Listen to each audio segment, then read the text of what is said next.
Extras, such as fats and sugars, are only for active people, and in all forms, they provide only empty energy. They contain no healthy nutrients. Foods that are high in fats and sugars and salt should be used with caution.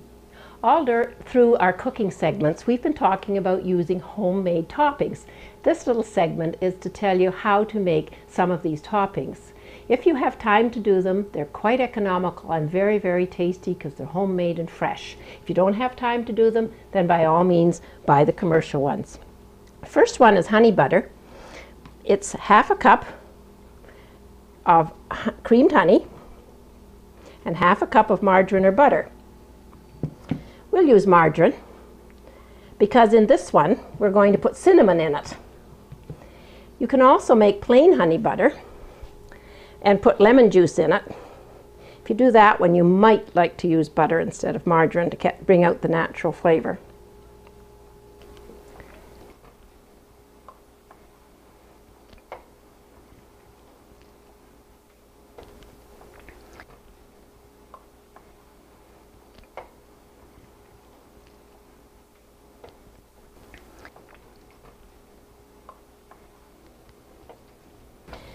And 1 teaspoonful of cinnamon.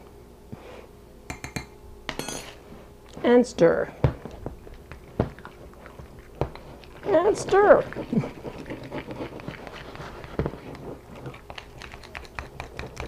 This is called beet. That's all there is to it. I'm going to even put it in a honey butter container. And there's our homemade honey butter, which will firm up in the refrigerator. If your family really likes it, double the recipe if you want to. Another quick topping that's so handy to have is cinnamon sugar already made up. Very easy to do. Half a cup of white sugar and 1 teaspoon of cinnamon. Stir it all up and put it in a shaker, a kind of thing like this.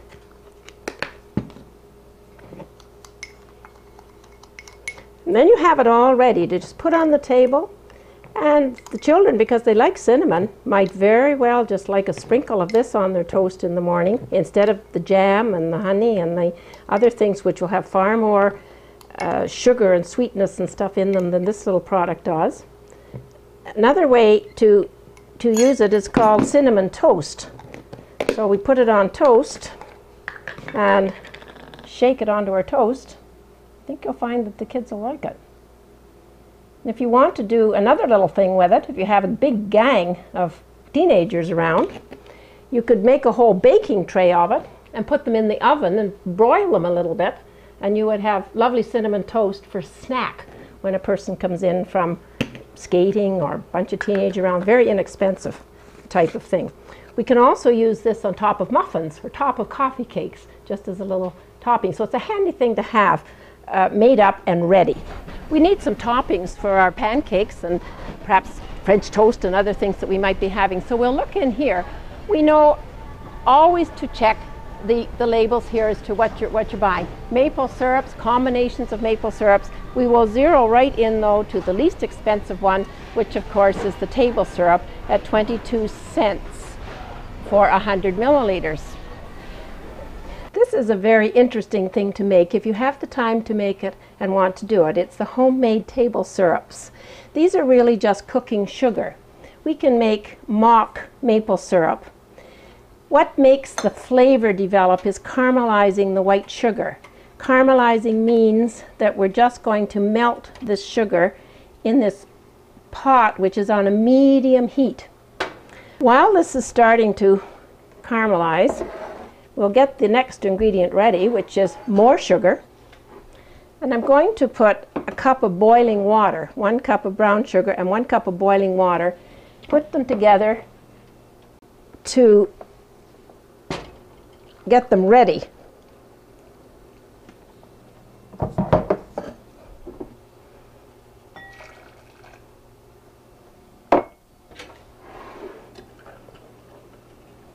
This syrup will keep for a long time. There's nothing in it to go bad. Sugar's a preservative. When you store it in your refrigerator, it keeps literally for weeks, months. Always use a metal spoon when cooking sugar. You get better sense of what's happening, cooking candies and sugar in any way, rather than your faithful wooden spoon, which we use for most other things. You can see it starting to caramelize.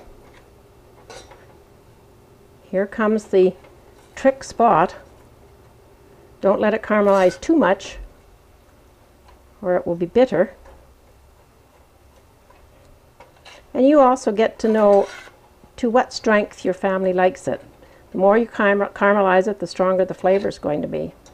This is a very, very, very hot mixture. This is not a thing that children, or little children in particular, should ever try to do. Even older children should have a supervisor. Sugar, when it gets hot, is much, much hotter than water.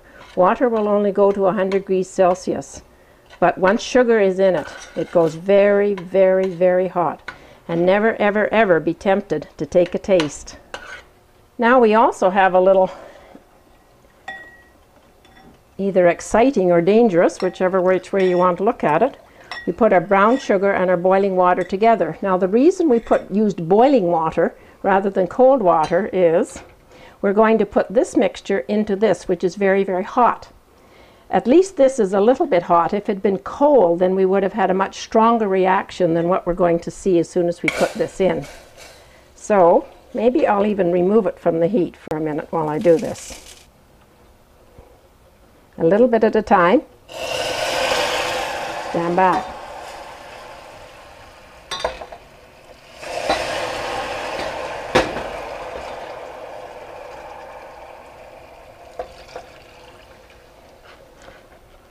Now we can put it back on the element.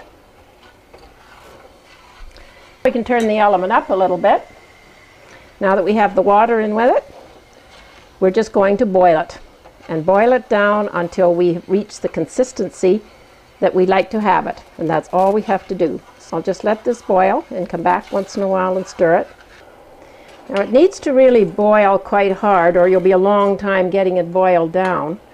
But do watch your temperature so that it isn't boiling so hard that it's going to splash somebody. This is a very, very hot solution. Here's the test that we do for sugar cooking. Using your metal spoon, let it run off the point and see what happens down here. Now the way those drops are coming down off the top of that, I would think that's about right. If they start to get stringy, then I probably overcooked it for this. And if they get really stringy, we've made it into taffy. So be careful. I think that's about right. We're going to take it off and let it cool a little bit. And once it's cooled, just a smidgen enough, we'll put it in our storage jar. We would make chocolate syrup exactly the same way as we did with exactly the same recipe. The only thing we don't do is caramelize the sugar. So it's just cooked as sugar, and then on towards the end of the cooking time, we're going to put in ½ cup of cocoa and then continue to cook it until it's the thickness that you want. Then chill it and keep it in the refrigerator, and you have a syrup which you can put into cold milk to make chocolate milk when the children would like to have something special. I think our syrup is cool enough to package.